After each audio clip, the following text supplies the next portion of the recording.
नमस्कार साथियों, एक बार फिर से आप सभी का RSMSSB न्यूज पे स्वागत है। आज हम बात करेंगे राजस्थान कर्मचारी चयन बोर्ड की ओर से जारी अध्यापक भर्ती की विज्ञप्ति के बारे में। सबसे पहले हम बात स्टार्ट करेंगे भर्ती में। यह भर्ती कितने पदों के लिए आयोजित की जा रही है। पदों की बात की जाए तो टोटल 48,000 पदों के लिए ये भर्ती आयोजित की जा रही है। लेवल 1 के इसमें 21,000 पद है और लेवल 2 के 27,000 पद है। इस प्रकार ये भर्ती टोटल 48,000 पदों के लिए आयोजित की जा रही है। इसके बाद हम बात करेंगे इसमें लेवल 2 के कैटेगरी वाइज पदों की बात करें तो सबसे ज़्यादा इंग्लिश के पद है। इंग्लिश सब्जेक्ट के 8,700 पद है। उसके बाद हिंदी के 3,000 है। साइंस मैथ्स के 7,000 है। एसएस के 4,000 है। संस्कृत उर्दू इनके भी पद दे रखे हैं। और इसके ऑनलाइन आवेदन की बात करें तो ऑनलाइन आवेदन 21 दिसंबर से स्टार्ट हो रहे हैं।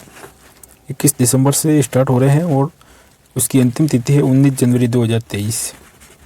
तो आप लास्ट डेट का इंतजार किए बिना फॉर्म पहले भर ले। एग्जाम डेट के बाद हम बात करेंगे तो जो इसमें अब की बार बोर्ड ने 2 नए नवाचार कर रहा है। एक तो प्रत्येक सब्जेक्ट के लिए अलग अलग एग्जाम होगा, ताकि अगर किसी भी सब्जेक्ट का पेपर लीक हो जाता तो सारे जो एग्जाम है वो कैंसिल ना करना पड़े, उस प्रॉपर सब्जेक्ट का ही कैंसिल करे। उसके अलावा एक यह भी फ़ायदा स्टूडेंट को भी होगा कि नॉर्मलाइजेशन नहीं होगा, और नॉर्मलाइजेशन नहीं होगा तो फ़ायदा ही होगा, क्योंकि आप सभी को पता ही है पटवार भर्ती का हाल, तो वो भी एक स्टूडेंट के लिए फ़ायदा ही है।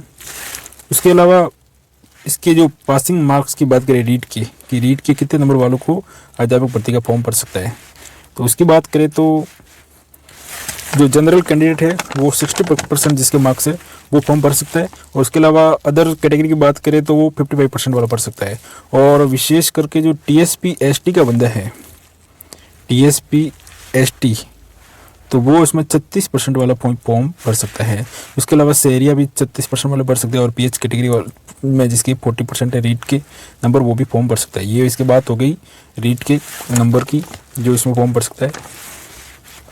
इसके अलावा अब हम बात करेंगे लेवल 2 की, स्पेशली कि लेवल 2 की इसमें क्या योग्यता है। इसकी क्वालिफिकेशन की बात की जाए लेवल 2 में तो या तो आपके पास ग्रेजुएशन होना चाहिए, ग्रेजुएशन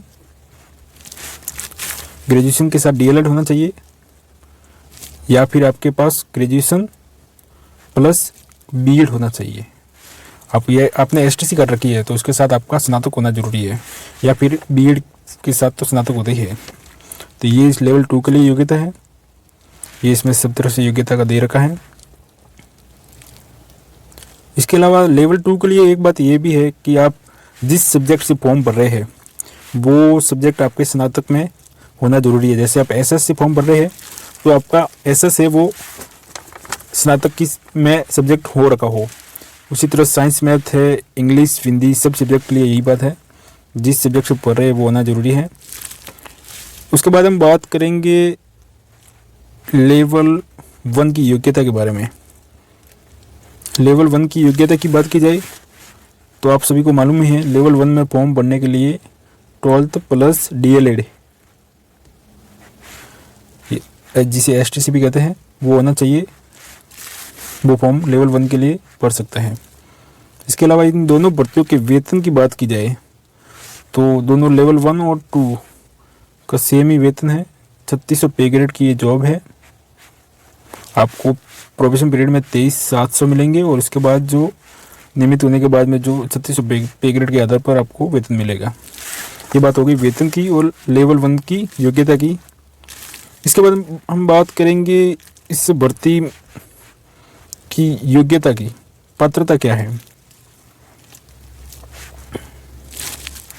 इसकी बात की जाए तो यहाँ आप देख रहे हैं बोल्ड करके लिखा हुआ है, आवेदन की अंतिम तिथि के बाद अर्जित योग्यता मान्य नहीं होगी, ऐसे अभ्यर्थी पात्र होंगे। यानी कि राजस्थान स्टाफ सिलेक्शन बोर्ड की बात की जाए तो इसके जितने भी दूसरे एग्जाम होते हैं उनमें ये होता है कि आपकी एग्जाम डेट तक आपके पास वो योग्यता होनी चाहिए।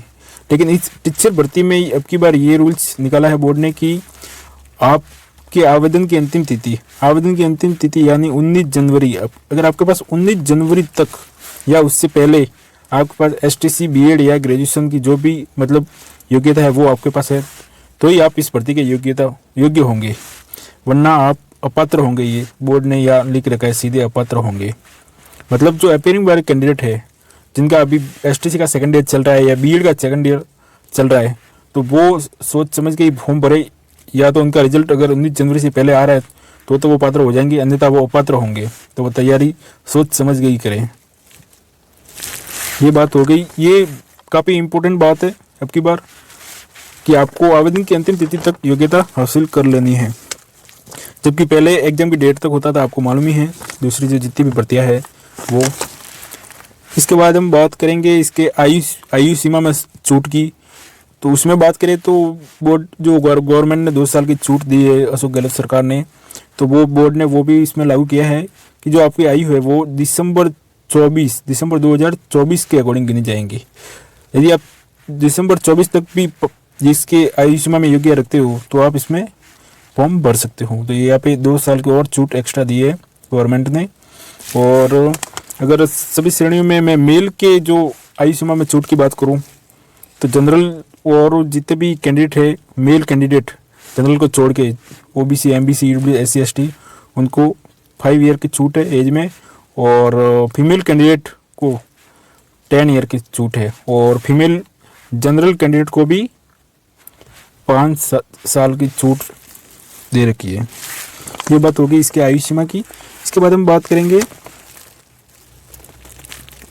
इसके सर्टिफिकेट की। जो आपके सर्टिफिकेट होते हैं कास्ट के, उनकी बात करेंगे। तो वो आपके, ये हमने बात कर ली है आवेदन परीक्षा शुल्क की।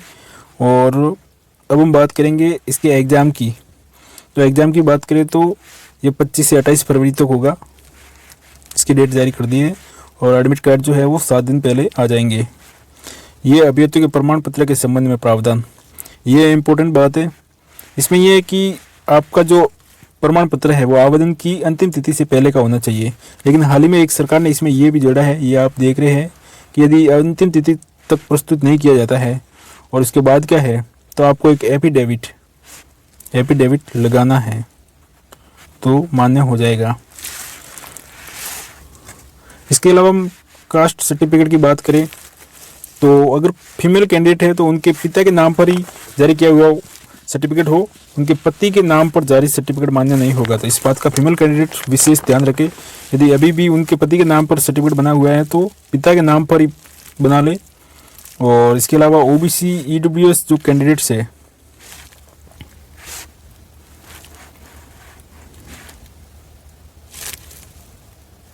उनके लिए इस बार सरकार ने विशेष रूल्स निकाला है कि आपको और बार बार जो है वो सर्टिफिकेट बनाने की ज़रूरत ना पड़े। तो उसके लिए अगर आपने एक बार सर्टिफिकेट बनाया है तो वो 3 साल तक उसको आप एफिडेविट बना के मान्य करवा सकते हो।